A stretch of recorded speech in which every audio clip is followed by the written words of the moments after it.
Welcome to Beyond Sunday, back again. James, it's been a couple months, I guess, since we last got together. Yeah. And you've been going through some challenges that I want to talk about, because Okay. you've had to go through Sure. these, and there's some fears, I'm sure, thought process. But Right. first of all, tell us about the challenges you've been going through. Well, it hasn't maybe been a couple months ago, and I was swimming, and I was doing some hard exercise. And when I got out of the pool, I felt kind of weak and didn't think anything about it. I just thought, well, I've been working, really hard in the pool. And so I got out of the pool, went into the house, dried off, changed clothes, and decided I'd go down and sit on the couch and just read for a little bit. And as I sat there, I began to feel a pain in my chest. And at first I, didn't think anything about it, I just thought maybe it was just because I'd exercised so strenuously. And so but it continued to get worse. So I called my wife downstairs, and I still was trying to figure out maybe it's this or that or whatever, but the pain continued to get worse. And eventually I took a couple aspirins and we decided to go to the hospital. And the pain became very intense, it was very intense pain. And so the only thing I could focus on was the pain, because it was so intense. And so it drew me in.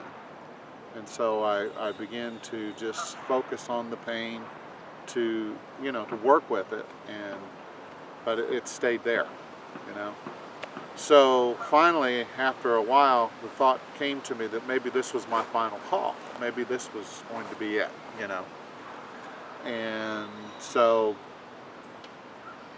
the first thing that came to my mind, well, if it is my time, if it's my time to go, it's like the Native Americans say, today's a good day to die. And so I thought, well, that would be okay. I'm ready for that. Let's see what's going on the other side, And so I just fully embraced it and just allowed what was going on to take place. And I felt relaxed, but the pain was still there. And so finally they got me into the hospital where I needed to go, and the doctor came in and he said, we're gonna do a procedure on you. We need to do a procedure. And I said, okay. And he said, we're going to clear out the artery and get the blood flowing again. So I thought, okay, all right, well, I'll just go with that. So I embraced that.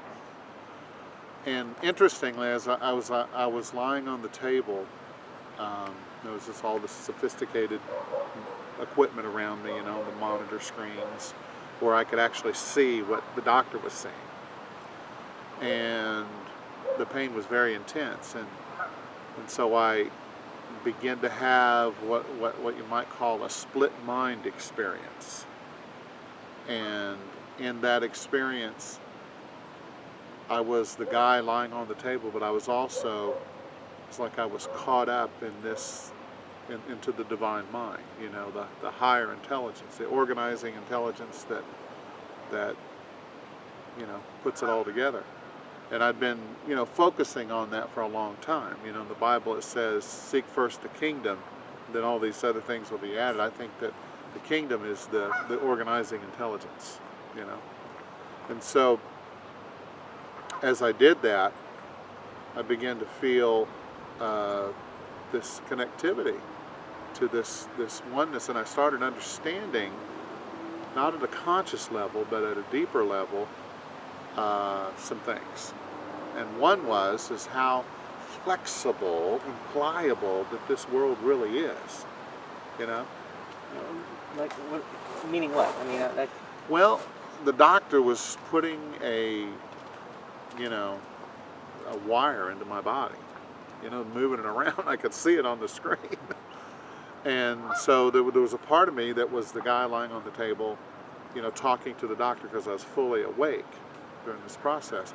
But the other part of me, there was like this heightened awareness where I knew that this was all something that I needed to go through, and that this was a healing experience. It was an epiphany experience for me. when you say flexible, do you mean like where the ability to be in almost in two worlds at once? Is that kind of what you're talking about? Or? Yeah, yeah, absolutely. That that this physical world is really, you know, when you think about it, it's just kind of held together by some glue and some tape, you know. That duct tape will do anything. Absolutely, the universal duct tape. But and it was like, you know, the body just did not seem as important as I had thought that it was. And it's like this whole physical world was in my mind was like, it's meaningful, it has its purpose, but it was like it wasn't as important. You know, it was just on the scale, it just kind of was not as important as what I had thought that it was, you know. And I felt that, and I felt this, that, you know, it could change so easily, you know, the things are so pliable. And that revelation just really came to me. And that the changes in my body that I needed to make, you know, because that was one of the revelations too, is I needed to honor my body more, you know, to take care of myself. But it also brought up some things. I believe that in our DNA we have thousands of years worth of fearful experiences, you know, where humanity, you know, has evolved and grown. But through all of that time, most of it has been through war and through calamity and troubles, and all of these, you know, tornadoes and earthquakes and fires and all the you know, the troubles that are out there. And I felt like in that moment that was being dealt with in a way, and that was being worked with, and that the higher intelligence was focusing on me in that moment to help me to release some of that. And I even experienced a release of what some would call a past life. Oh, really? Yeah, and it was an amazing experience. I'd never put too much emphasis or attention on past lives, because I think we need to focus on right here, right now. But in that moment, I saw myself as a priest who had been persecuted for the beliefs that he held. And whether this was a story or I don't know, you know, you can't prove it, but it was a real experience for me. And so this priest had been persecuted for what he believed, and then he had been killed for it. And so there was a subconscious belief inside of me that a fear of being persecuted and a fear of losing my life for what I believed. And I was blind to that part of myself. You understand what I mean? I do. I mean, whether it's a past life or not, if you've got that deep held belief, Okay, so we're back. We had to make a little bit of a scenery change. The geese were wanting to be part of the show. Yes. It was very difficult to hear, and I wanted to hear because what you're saying is really interesting and important. Mm-hmm. So I want to get back to where we were, and that is, we were talking about, you felt like you had a past life, I guess, release. Yes. And so my point is, whether you believe it's a past life or not, right. Whether it is or not, doesn't right. really matter if you have that strongly right. held deep belief in it. Yeah. So I want to go back to that and talk about more about that. Yeah, it was an experience where I'd actually had the dream before about this situation where I had been some kind of a priest who had beliefs that were different than the status quo, and so because of that was being persecuted and ultimately was killed for the beliefs that the priest or I held. And so the story, you know, like I said or you said, we don't know if it was literal or not, but it's just the idea. And so this revelation came to me that I had this blind spot inside of me that I wasn't aware of. And so there was a fear of persecution, a fear of being ridiculed, or a fear of not being, normal, And I really wasn't aware of that. I was totally blind to that. And, well, I have a thought. Okay. Because kind of knowing where your background is, mm-hmm. such a hardcore religious upbringing. Right. and where you are now, Right. do you think that has a correlation? Because Absolutely. Yeah. I mean, I think it's all part of the same idea, the same idea. And so coming out of that fundamentalist background and having to stand for what I believed and walking away from, we walked away from a church that took care of us and that was successful.